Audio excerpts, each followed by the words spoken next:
नमस्कार, स्वागत आहे तुमचं महाराष्ट्र दर्पण 24 या न्यूज चॅनलमध्ये। नांदगाव शेत शिवारात वेठ बिगारीचा पर्दाफाश, 28 मजूर व 11 बालकांची सुटका, 4 जणांविरुद्ध गुन्हा दाखल। जिल्हा विधी सेवा प्राधिकरण आणि प्रशासनाचे संयुक्त रेस्क्यू ऑपरेशन।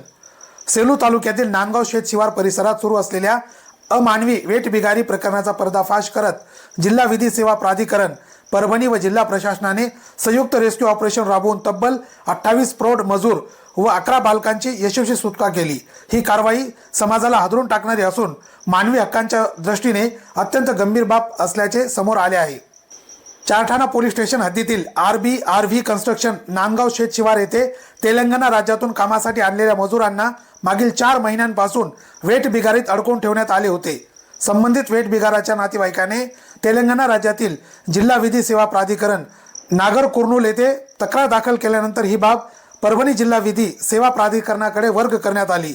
असंघटित कामगारांसाठी स्थापन विशेष सेलचे सचिव माननीय भूषण काळे यांनी माननीय उज्ज्वला नंदेश्वर प्रमुख जिल्हा न्यायाधीश तथा अध्यक्षा जिल्हा विधी सेवा प्राधिकरण परभणी यांच्या मार्गदर्शनाखाली तातडीने कारवाईचे आदेश दिले।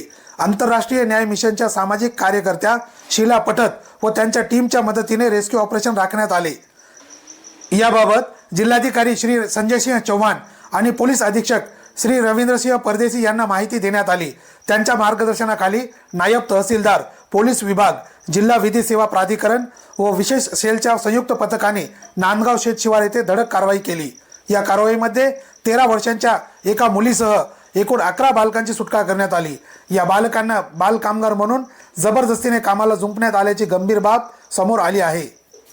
या प्रकरणी RB कन्स्ट्रक्शनचे प्राधिकृत अधिकारी तसेच तेलंगणा राज्यातील इतर 3 व्यक्तींविरुद्ध एकूण 4 आरोपींवर गुन्हा दाखल करण्यात आला आहे।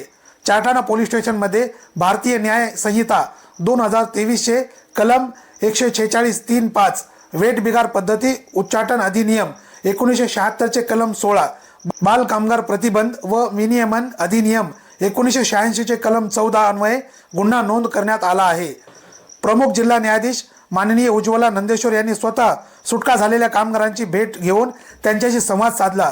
जिल्हाधिकारी कार्यालयाच्या वतीने पीडितांना त्यांच्या मूळ गावी तेलंगणा राज्यात पाठविण्यासाठी वाहने उपलब्ध करून देण्यात आली। तसेच वेठ बिगार मुक्त प्रमाणपत्र देण्यात आले। ही कारवाई केवळ कायद्याची अंमलबजावणी नसून मानवतेसाठी आणि मानवी हक्कांच्या रक्षणासाठी लढलेली संवेदनशील लढाई असल्याची प्रतिक्रिया प्रशासन आणि सामाजिक क्षेत्रातून व्यक्त होत आहे।